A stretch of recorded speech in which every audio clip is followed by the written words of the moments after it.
Welcome back to AXA Coral Live, and great to have you with us. We are broadcasting from the Kamabi Research Station on the island of Curacao in the Caribbean, and I'm very, very pleased to welcome Daisy to this Ask Me Anything session. Daisy, you're a master's student at University of Bremen, so a long way from Bremen at the moment.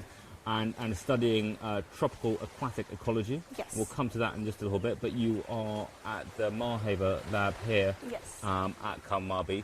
And what are you working on at the moment? At the moment, we're raising our most recent set of larvae that we have Coral larvae from 3 different species. From 3 species, and you've collected the eggs and the sperm from the waters. You've got them in the lab. We've got many in the lab. And they're heading back out at some point? At some point. First, we try to raise them in our wet lab, so in an aquarium system, just to make sure that they don't get overgrown by algae or any type of disease, because they're so tiny and vulnerable at the moment.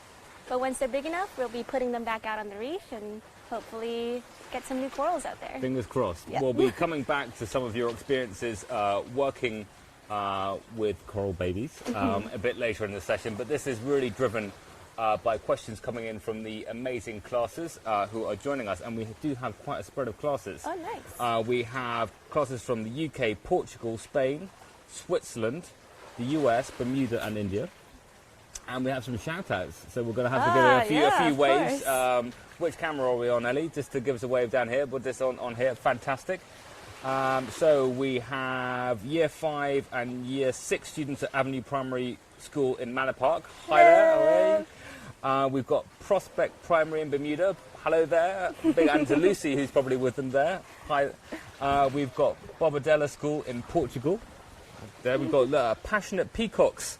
And that must be the name of the class at West Monkton Church of England Primary School in England. So big hello to the Passionate Peacocks. We've also got, from West Monkton, we've also got the Fabulous Falcons. Ooh, that's a good name. one. We then have the Awesome Ospreys, which we have here, yes. We've got classes 7A and 7D from Boulder Academy in Isleworth, London. Ellie's, you've got the fan club there from Ellie from behind the camera and in front of the camera, it seems. We've got St Paul's Junior School in Shepton Mallet. Hi there. We've got Northley Middle School, 6th grade seminar class. We've got the Year 7 students from Bermuda High School for girls, and that's Jamie, Amelia, Emma and Julia. Great name, Jamie. We've got 5R at Coleridge Primary, and we have the British School of Brussels. So in fact, did I leave out Belgium as one of our countries watching? That's fantastic. So wonderful to have you all joining us. And just before we start, I think we need to share some basics of what's going on here. We've got this thing called a coral reef. We've got coral growing out just out here. If I turn around, you can just about see where the sort of slightly pale, flatter water turns into slightly rougher, darker water. We've talked a little bit about coral larvae. What is coral? Coral. Yeah, just a small question. Okay. They're cnidarians. So if you can imagine just little upside down jellyfish, and they're like very tiny little polyps, and they grow in colonies. So what you see out on the reef are actually millions of little colonies of polyps. Amazing. So each of those coral sort of lumps of coral that we see. Ellie, do we have some reef footage? We've been out on the reef to get you some footage from just nice. Here. And so what you can see, I think maybe you can see some brain corals coming up. And so they look like someone's just been around dropping bits of brain, or not bits of brain, but whole brains on the seafloor. And those are made out of rock taken from the ocean by an upside down jellyfish. Yeah, essentially. Essentially. Very cool. Long story short. Long story short. And just they're not white. No. And they're not see-through. They have this strange. Where's that colour? That sort of garden colour. It comes from little dinoflagellate algae. It's called zooxanthellae, and it lives within the tissues of the coral. And these are all different colors, and they help photosynthesize and give energy to the corals. So what you're telling me is that there's a miniature upside-down stationary jellyfish that's making its own house through minerals it takes from the seawater, that has vegetables living inside its body that give it sugar. Yep, essentially. Essentially. Wow. So there we are, essentially the amazing coral polyp building the reef. And we've got our first questions coming through, and they are from Prospect Primary in Bermuda. Hi there. What was the first animal on the reef? And that's from Jay. The first animal on the reef. Yeah. I think I'm going to... you can answer in lots of different ways, but it's an animal that probably forms the reef. Yep, corals.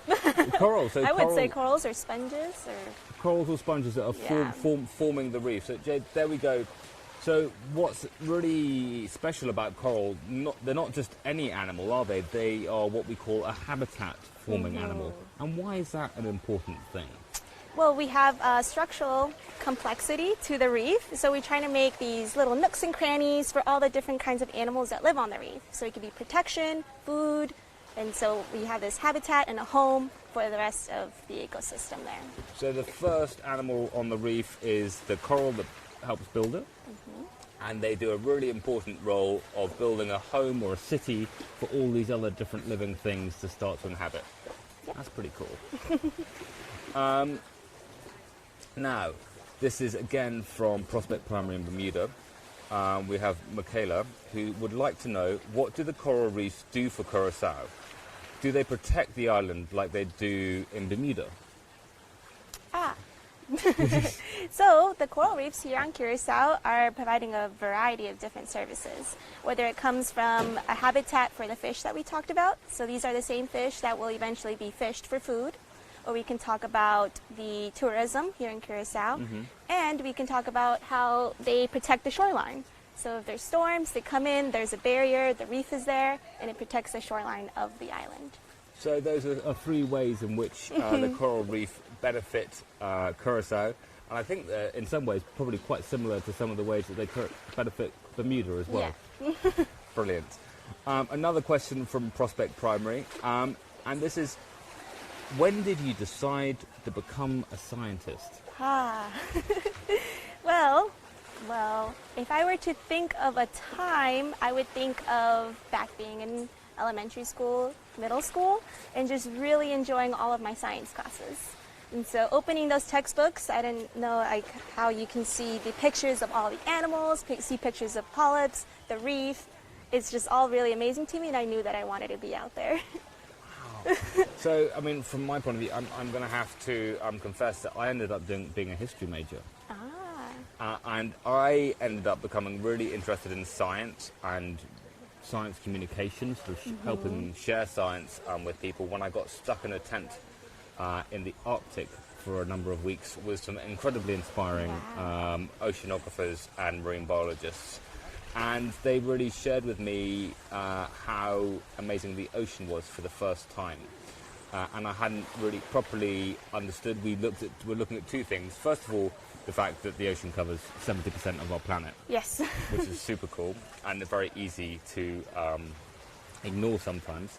But the second thing, we were looking at copepods. Yeah. And copepods, didn't know, but they're the most abundant animal on the planet. 1,347 billion estimated.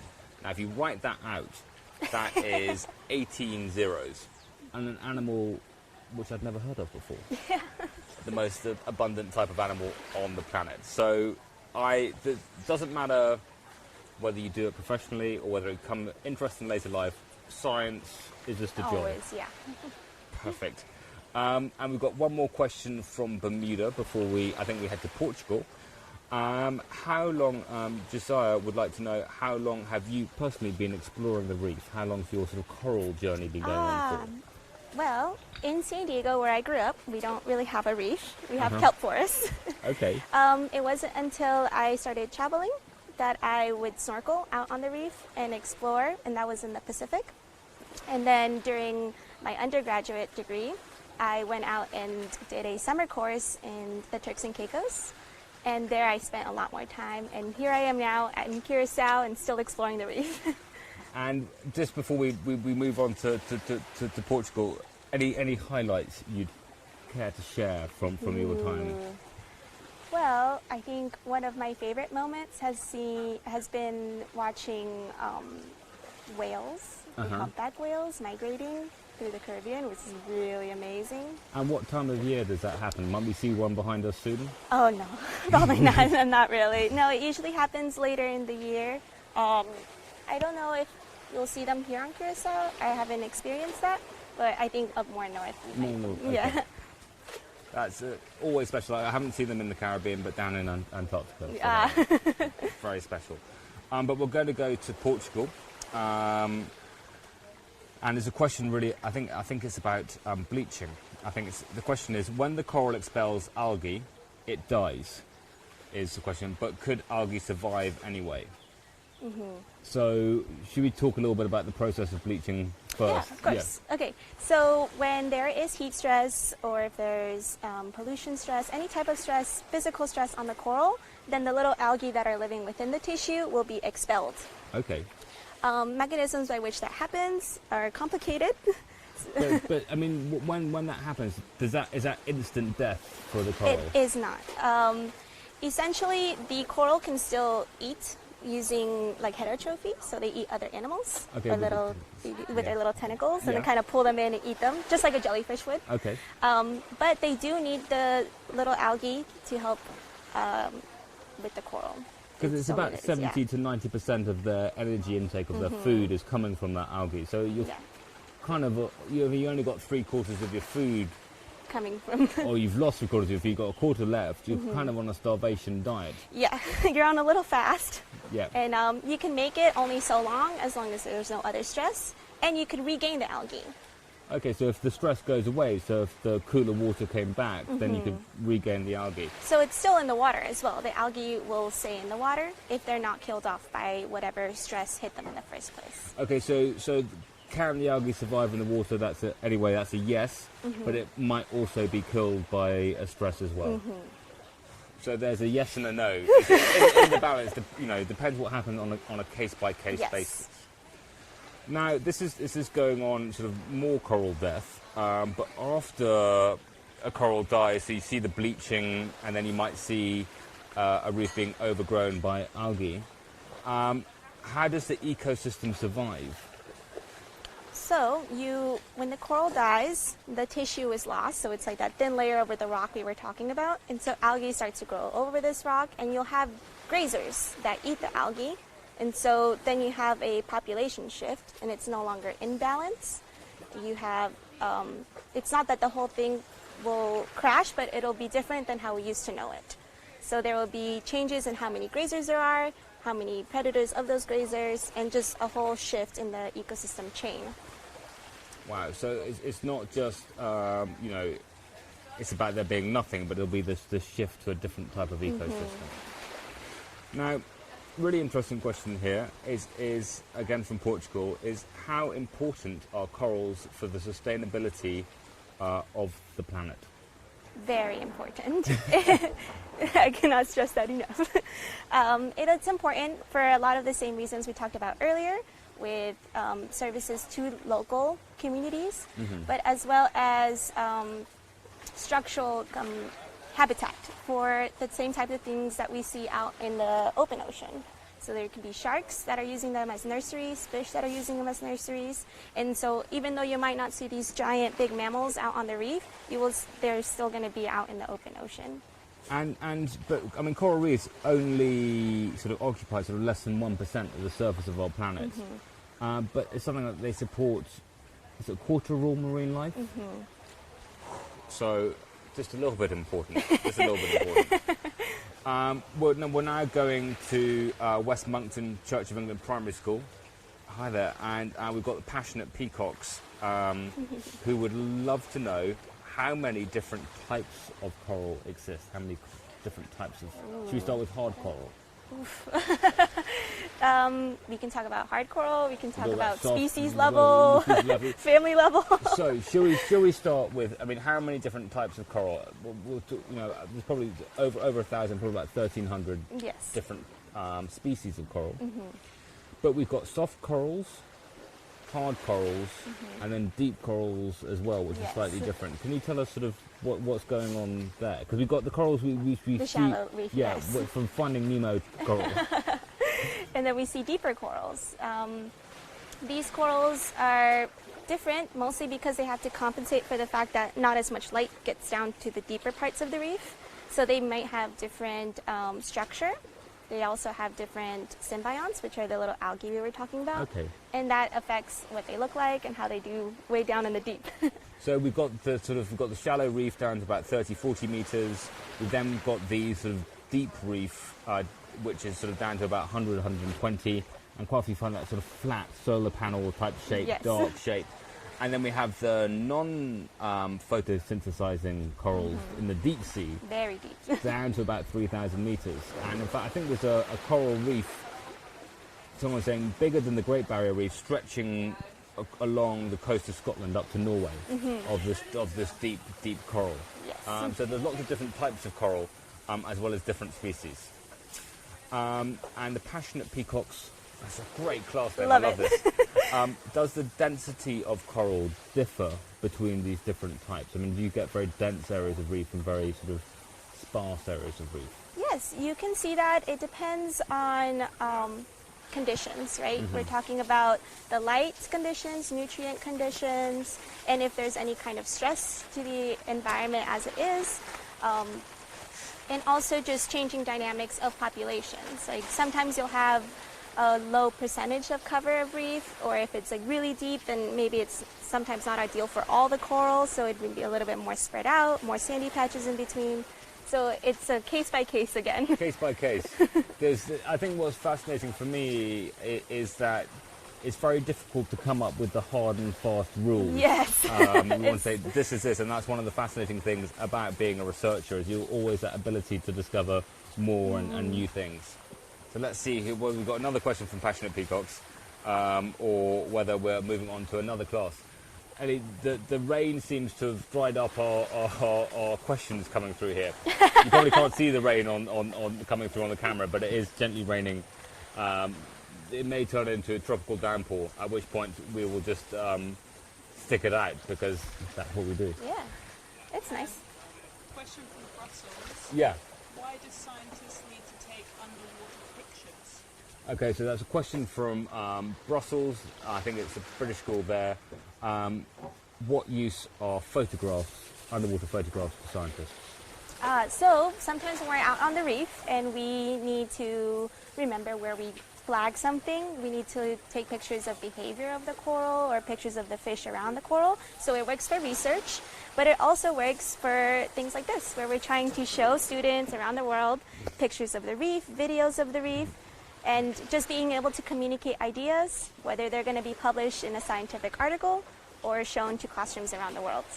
Brilliant. So I was involved in a program called the XL Catlin Sea View Survey. Ah, yes. And that was a really big use of photographs on the coral reef. And this is using the sort of similar technology to Google Street View, where they drive a car down with sort of 360 cameras and you can see streets and different places. There was a feeling, well, why can't we do this on the reef as well? And so there's a big series of expeditions to photograph at a 10-meter depth the reef. And this also has a scientific purpose, because it helps to create what we call a baseline. So an understanding of what the reef looks like at any one time. Because it's quite hard sometimes to know, is this what it should look like? Is this what it's used to look like? And so it has that that photographic baseline, and that also has, as you point out, it's got a scientific purpose. And I think all those 360 photographs are then put through a computer program using the same kind of facial recognition techniques as the CIA. Yeah.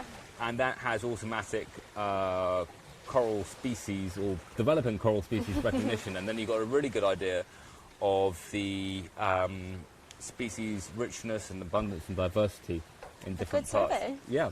So that's so there's a, and it's better than sort of taking bits of coral with you. So there's lots of different ways in which photographs can be useful. We'll see whether the... oh, here we go.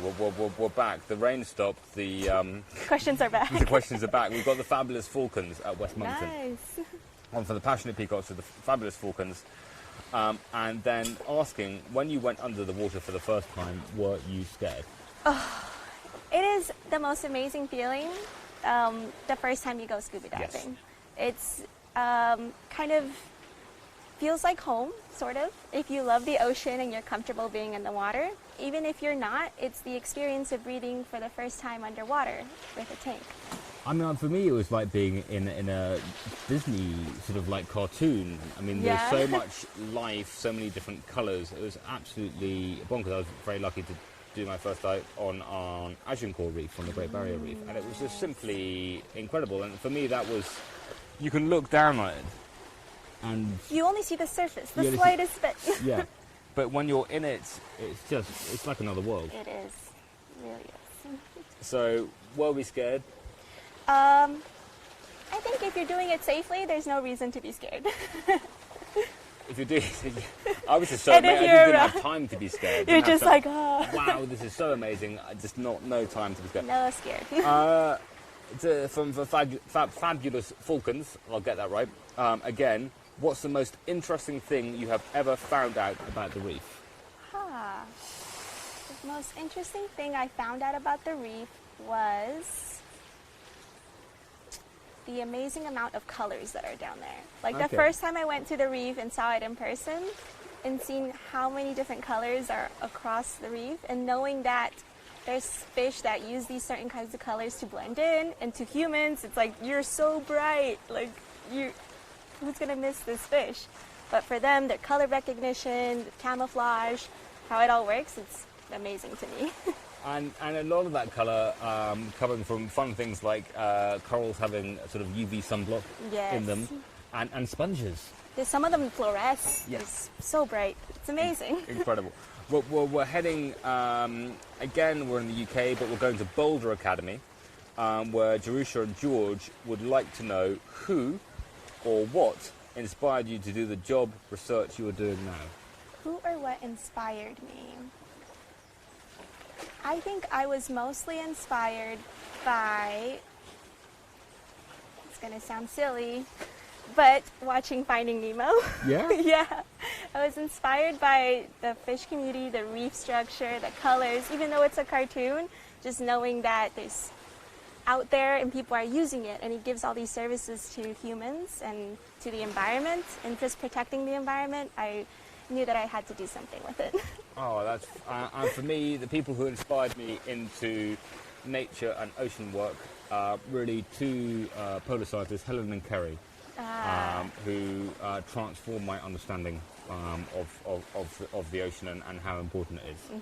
And brilliant. I still get to work with them today. That's amazing. Very, very cool.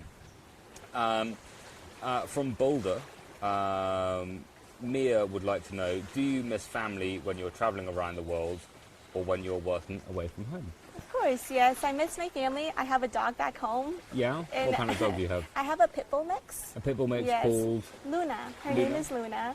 And Hi, Luna. she's back home. She stays with my family now. Yeah. And every now and then they'll FaceTime me with her. So she doesn't forget about me. Exactly. But yes. I very much miss family and children, so they're probably not watching. I don't know what time it is. Maybe they're at school. I lose track of time, but if they are watching. Yes. As you know, you do 6 live streams a day, and yes, who knows? Yeah, but yes, I do miss them. If you were to choose one fish that was most useful to the reef, what would it be? Fish useful to the reef. Would it be a grazer?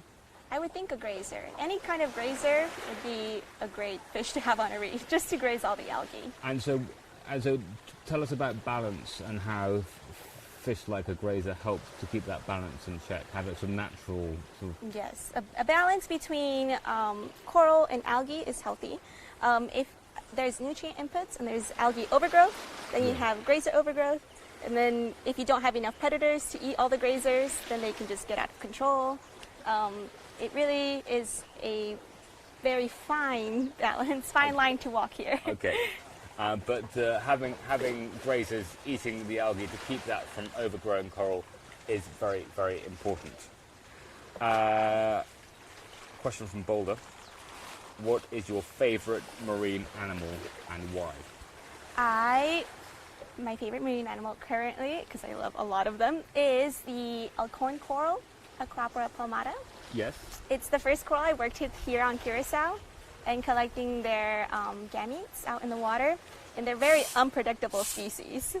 We spent, I think, 16 nights in a row diving, just trying to get their gametes. And gametes for our younger audience Yeah, sperm and eggs to make the larvae out in the lab. And 16 nights in a row diving, really unpredictable. It didn't happen until night 15 and 16. And was that last night and the night before? No, that was 2 months ago now. 2 months ago, okay. And it's also the first species I've seen under the microscope at a larvae stage and at the primary polyp stage. And so they will always have a dear position in my heart now. And so the elkhorn coral are those amazing sort of tree-like structures Yes. that almost looks like a sort of forest Yes. underwater. Very important for the reef Very as well. important for the reef. I mean, how so? Why are they more important than other corals? Not so much, but they are a really good starting coral out on the shallow parts of the reef and giving the 3D structure we were talking about. So because they grow up and out, it gives the structure to the reef, the 3D kind of And coming that off. provides niches for other animals to occupy. Very, very cool. We're now back to Bermuda, but we're with Bermuda High School. And Skylar has a question. Thank you, Skylar. Are scientists close to discovering a way to reverse the bleaching of corals? Well, it is a really big topic of research currently. To reverse is mostly to give the coral protections and helping to ensure that there is no more heat stress. And so that's a simple answer until you think about everything that needs to happen for us to get there. It's a multinational problem.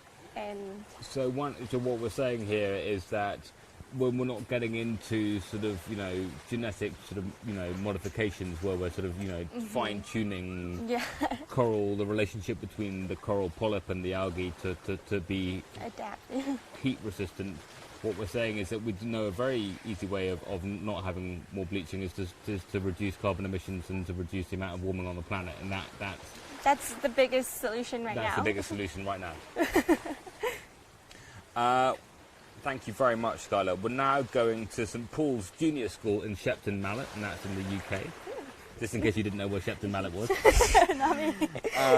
Are there any creatures on the endangered vulnerable list because of plastic pollution in the oceans? There are definitely a lot of mammals, if Yeah. you think about it. And there's also other species such as birds, which you might not think about. Seabirds, especially. I think there's one flying behind us now. And if you also think about all the fish in the ocean, many of them don't have to be endangered to suffer the effects, but especially endangered ones are suffering from eating plastic. And so that is eating large bits of plastic which clog up the digestive tracts, and so they can't take in enough food to Yeah. survive. And you'll hear stories on the news of whales that were beached and you open them up and they just have a lot of plastic bags in their stomach because they thought it was jellyfish or food. something. I mean, do we know yet exactly what the cause of death is, or are we still sort of working that out as a science community? Seems to be something that's still working on, but a lot of it, if you think about it, It points in that it all direction. points towards the pollution, yes. So single-use plastics. That's, yeah. Okay. Northley Middle School, the 6th grade seminar class, would like to know why your research into coral reproduction is important. So, Justify your job. okay, when you think about coral reproduction, it can Yeah. happen asexually, so there doesn't need to be eggs and sperm. You can just break off a piece of the coral and plant it somewhere else, and it just becomes a clone of it, which works until you think about genetic diversity. And if you want to maintain genetic diversity out on the reef or introduce this diversity in order to provide for more healthy coral, then you need to have eggs and sperm. And so we go out to the reef and collect them because eggs and sperm are released a ton, but by the time that they fertilize each other, if the corals are too far apart, it may not happen with the water currents. Or imagine just like small little microscopic eggs and sperm floating around and other fish eating them. So chances of survival are very, very low. But if we bring them into the lab and can fertilize anything from 50 to 80 to 90% of those, then we have already a much bigger chance than they would have had out on the ocean. So, I mean, to summarise, what you're saying is you're at every stage from fertilisation to larval growth to perhaps settlement, you're increasing the life chances of Already, coral. yes. That's pretty important. It's exciting. It's very exciting exciting. and important. This is from Juliet Cummings. I would like to be a marine biologist. What would you say the pros and cons of being one are? There's no con. Let's just say that right now. The pros are definitely getting to live in places like here in Curacao. If you want to be a tropical biologist, tropical reef biologist, if you want to work in the Arctic, you get to go to places where not a lot of people go. And that's one really big thing for me. Another thing is the type of people that you meet. Like everyone's so passionate about their work and so driven. And do you think, I mean, people have said the passion is important because it can be quite hard. I mean, even if there aren't cons, it's not sort of like an easy job. It's not, no. If you're dedicated to it, it doesn't feel like work. It's exciting, it keeps you driven, everyone's in a good mood. It's great. Perfect. And we're just going back, Julia just had a follow-on question, and it's sort of related to the earlier thing about plastic pollution. Is there a place where plastic pollution is causing more damage? A place in the ocean? Yeah. Oh, of course. If you think about ocean currents in the world, you will find that a lot of the trash, anywhere where it starts, will end up going a full circulation. But sometimes they get stuck in kind of whirlpools. They're little gyres. Yeah. And there's one in the Atlantic called the Sargassum Sea. And there, it seems to kind of collect in this whirlpool, and it's just like this floating mass of plastic. And it's dangerous to anyone that goes through there. Any fish, migrating species such as turtles, birds will get stuck in it, and it's a pretty big nightmare. Okay, so the Sargassum sort of gyre or the Atlantic Yes. gyre. Thank you very much. Grace would like to know, what was the craziest fact, or what is the craziest fact that you have ever learned about the ocean? Craziest fact about the ocean. I think one of the most interesting facts I enjoy are learning about the El Nino oscillation, Southern Oscillation, and the North Atlantic Oscillation. And if you were to think about it in very simple terms, it kind of seems like it's one big bathtub sloshing around. Really? Yeah, especially in the El Nino. So there's a big bathtub sloshing around, and what impact does that have on the planet? There is pressure from the atmosphere, and there's temperature shifts. And so when the bathtub sloshes this way, then you'll get like monsoons over in the east. Yeah. And then if it's over here, then you get like crazy storms. And so it's really interesting when you think about it in that degree. That's really interesting. And what's the difference between a marine biologist and an oceanographer? Okay. A marine biologist will study mostly on the biology of marine animals or the marine environment. Oceanographer will study things like I talked about with like ocean currents, biogeochemistry, just like the chemical levels in the water, nutrients, and so. So it's really between the sort of living things and then the background sort of processes, whether those are sort of physical, like ocean currents, whether they're biogeochemical, like the carbon Yes. in the ocean. So there's different things you can study out. But do you work collaboratively? Do you use the work of oceanographers? Very much interconnected. And I mean, you could always learn both as well. And that gives you a bigger picture as a scientist. Or you can work really closely with someone to complement gaps in the knowledge. Because they really should be connected. A team effort. Yes, of course. And back to the Bermuda High School for Girls. What is the rarest marine life you've encountered on an expedition? So there is one type of pillar coral that's pretty rare. It's called Dendrogyra cylindrus, and it can grow very big. Like Yeah. there's some big, and it kind of looks like smokestacks, Really? like sticking up in the water, and those are pretty rare. And I don't do a ton of diving outside of where I've been traveling, but the first time I've seen them is out here in Curacao, That's and incredible. they're really amazing. And going from the rarest to the scariest. Scariest? I find that barracudas are kind of scary. Was it that slightly sort of undershot jaw sort of look? just And, looking at you- and they have looking- like big teeth. Yeah. They won't do anything to you, but sometimes they follow shiny objects. And they will kind of follow if you're holding like a ruler, transect, or tools underwater, and they'll follow and get closer and closer. I don't Okay. think anyone I've known has ever been bitten by them, but they can be kind of scary looking. Yeah, because I really don't like snakes. And so when I'm in the water and there's a sea snake around, that for me is just, again,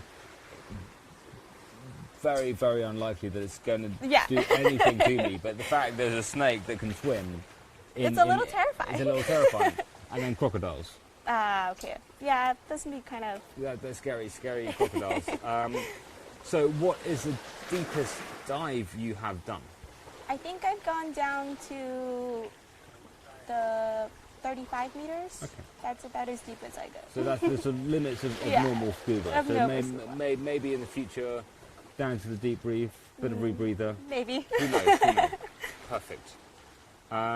We have run out of steam on what's coming through to us, and there's no rain, Ellie. So do we have another question coming through? Okay, no, we are got a few more minutes, I think. Are sharks part of the fish family? Are sharks fish? Sharks and fish. And yeah, so what's the difference between sharks and rays and bony fish? The cartilage of a shark. So we've got two types of fish. So we've got the cartilaginous, Yes.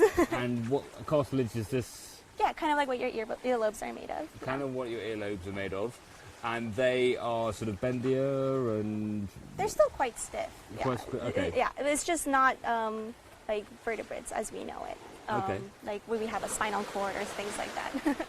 and then we have the bony fish, which are more defined, like our typical, what we understand to be a typical fish. Yes. There we go. Question from Brussels. Of corals. Coral reefs. Okay, so this is from the British School in Brussels, who would love to know what can we do to care for the coral reef. And I think that's great to look at the perspective from schools who might not be next to a reef like we are here. I think the biggest thing that you can do is do what you're doing now, learning about the corals, and then spreading what you know. Once you've done that, you can start to ask questions like you're asking now, and asking what you can do from where you live. And like when we talked about how ecosystems are very interconnected, what you do away from the reef is still going to have an impact on the reef. We talked about carbon emissions. That's Yes. a really big one. Single-use plastics.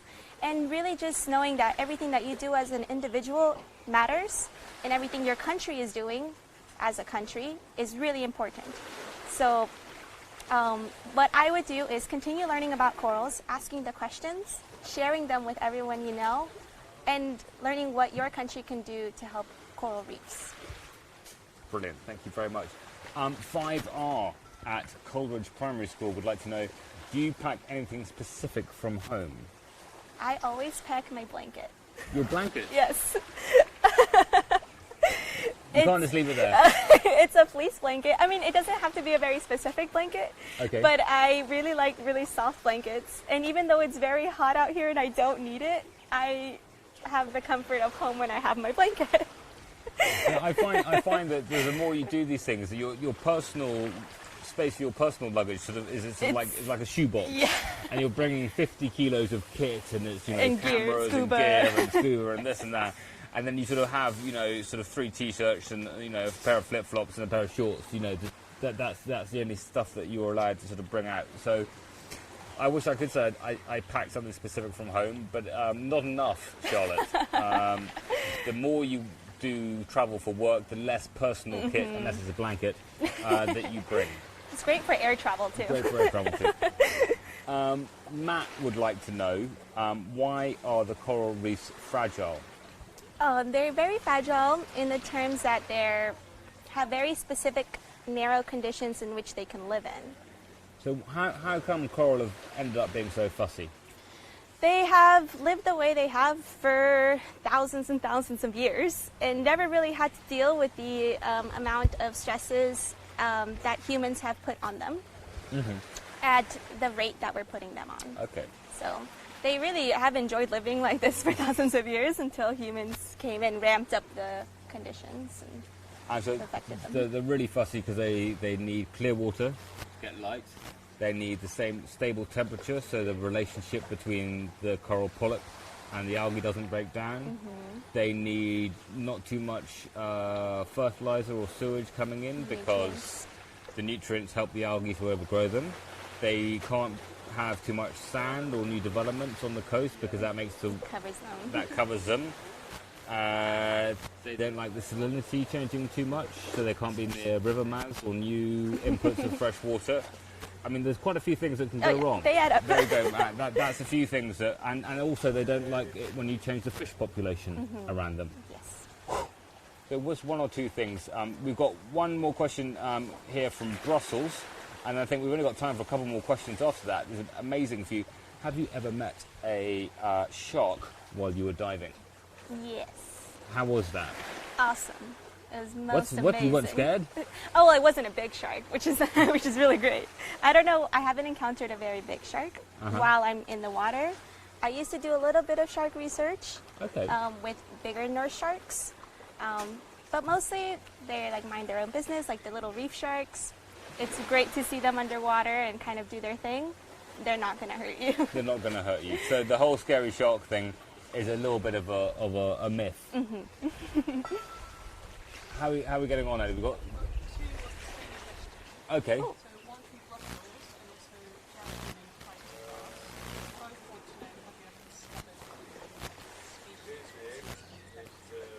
species? Okay, so that's from, was it Jasmine, Kite Class and Brussels. Have we discovered a new species? Personally? Yeah, go for it. No.